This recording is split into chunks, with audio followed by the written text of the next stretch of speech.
6 Minute English from bbclearningenglish.com. Hello, this is 6 Minute English from BBC Learning English. I'm Neil. And I'm Georgie. Georgie, what do you think makes a good citizen? Ooh, interesting question. I think a good citizen is someone who doesn't break the law and is generally kind to other people. What about you? Any ideas? Yeah, I agree. But also maybe people who volunteer, so people who run clubs for children and that kind of thing. I think they're good citizens.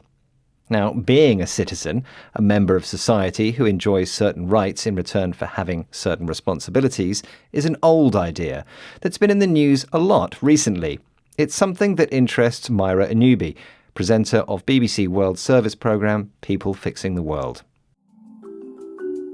What do you think makes a good citizen? Is it someone who follows the laws of the land and pays their taxes? Well, some people might say it should go beyond that. And a good citizen is one who tries to improve the place where they live. A good citizen obeys the law of the land, a term for the set of rules and laws that exists in a country. But should there be more to it than that? Around the world, young people today are less likely to vote, and many people aged 18 to 30 say they feel ignored by politicians. So in this programme, we'll be hearing about My Polis, an exciting project helping young people in Portugal re-engage with their citizenship. And as usual, we'll be learning some useful new words and phrases, all of which you'll find on our website, bbclearningenglish.com. But before that, I have a question for you, Neil. The project's name, My Polis, comes from the ancient Greek states such as Athens and Sparta, where the idea of citizenship was born.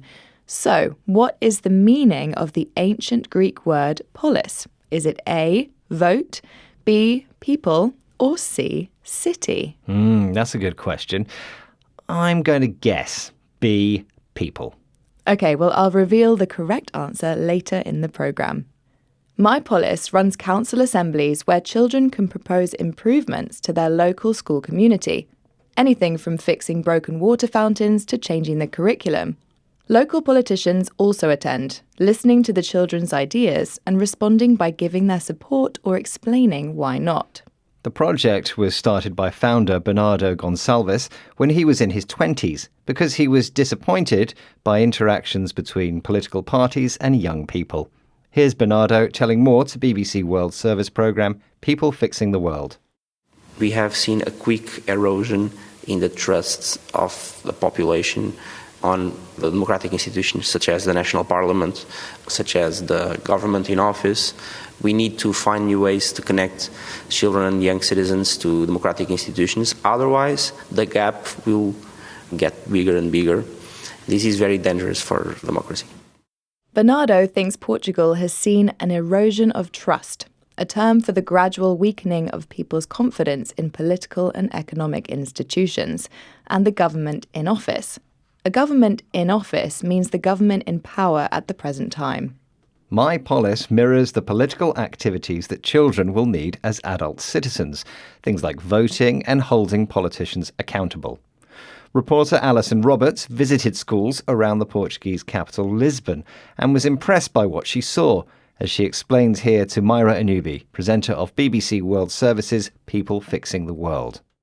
Another benefit is My Polis has designed the programme so it can be included as part of the national curriculum rather than as an add-on. Well, it's good to know that this is happening in other places, but the thing that also really strikes me here is that politicians are actually listening to these kids and taking them seriously, giving them answers, because politicians, as we know, can be hard to pin down. The My Polis programme is designed as part of the whole school curriculum and not just an add-on, meaning something extra that is added later instead of being planned in from the start. Myra was impressed that local politicians take the school children seriously. If you take someone or something seriously, you think it's important and deserves attention. And that's good because, as everyone knows, politicians can be hard to pin down. To pin someone down means to force them to explain their plans and intentions in detail.